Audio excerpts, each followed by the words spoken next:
But if you could fix those problems with it, then you'd be on board. I think, look, if the point is just let's have a law that says what we're already doing, that's a different kind of conversation. Well, people see on Satuni living in public housing. People know that college kids go and who are in the country illegally can apply to state schools, and there's no structure in place to catch the fact that they're not entitled to in-state tuition. Well, actually, there's a federal law that prohibits in-state tuition right now, and that's a matter of policy at the sure, but consistent with it. How do the kids get filtered out who are? Well, it's a different question about their ability to go at all. Right now, this is on for in-state tuition. Well, you have to show your immigration status when you go to colleges and universities today. And if you are if you're an undocumented person, you get charged an out-of-state tuition. Here's the thing. That sort of weighs on me. We have I can name 2 or 3 kids in the city. 14-year-olds who've lost their lives to guns. We can't seem to get any action on that in the legislature. I can't name 2 or 3 undocumented people who are getting benefits to which they are not entitled. It's not that this isn't a serious issue. It's not that, but I think we ought to be real clear that we've got a lot of rules in place right now. We are enforcing those rules. We sent a reminder around to agency heads just yesterday about the importance of enforcing those rules. I'm not quarreling with the rules. I'm just saying, look, we got a lot of other business that is about filling gaps in the law today, and this isn't a gap. All right, Tim or Charlie, you want to respond? I would fully support the Perry Amendment as it's been presented to toughen up rules so that people who aren't legally here don't get state benefits. It goes back to the economy issue. We can't afford to do it. We can talk about the moral issue all we want, but we can't afford to do it. And I don't think morally can't afford to give people benefits, whether it be in-state tuition or benefits, public housing, food stamps, or any of that, who aren't documented, who aren't here legally. But just to be clear, we're not giving them those benefits. But if this tightens up the rules to make sure that it doesn't happen, that nobody slips through the cracks and really defines it, and then the agencies enforce those laws, I'm for enforcing. Because the big frustration here is really through not the people who've been here like me 3, 4, 5 generations. It's the folks who went through the system legally. It is a very cumbersome, burdensome system to become a legal U.S. citizen. Mm-hmm. And for people who go through the system and play by the rules, to have someone cut in front of them in front of the line is not fair.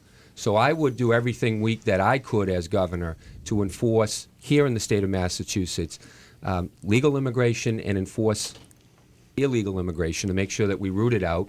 And I would give our public safety officials, both state and local police, the tools to make sure that if someone breaks the law and they are undocumented, that can be part of their policing duties, that they can document it and use it as a way to get these people out of the state. And that's not necessarily being done right now. And remember, there are other things in that Senate legislation in addition to the state benefits piece.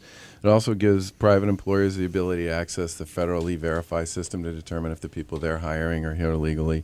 It also requires a valid ID, driver's license, when you show up to register a motor vehicle. It also requires people to prove their immigration status if they're a defendant before the court of law. I mean, there's a whole bunch of additional things here that apply to this notion that we want to make sure we know what people's immigration status are if they're going to be engaged with the public sector and the public systems. I think that's a good thing.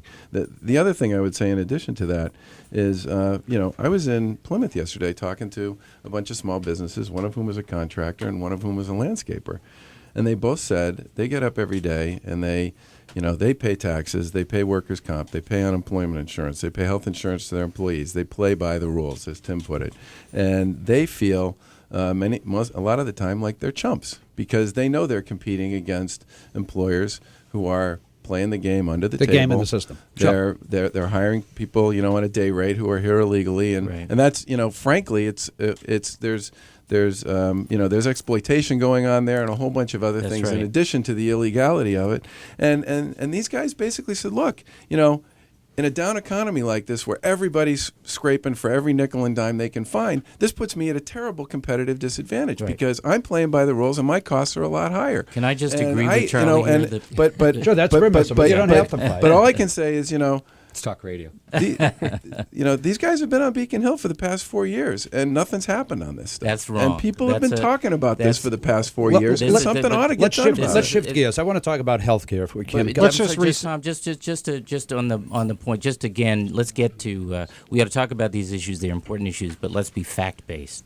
I want to agree with Charlie about the concern of small businesses and others who are playing by the rules and are being gamed by and outcompeted by folks who are not, and the exploitation that's going on in that workforce. That's why in the very first year of this administration, we put in place an underground economy task force, which has been enforcing precisely these rules. And in terms of verifying employees and their immigration status, that is a requirement now of federal law. You have to file an I-9. It has to be, it's subject to the I-9 audit system, and that, I think, is important, just as the enforcement that we're doing right now to assure against the very concerns that Charlie raises.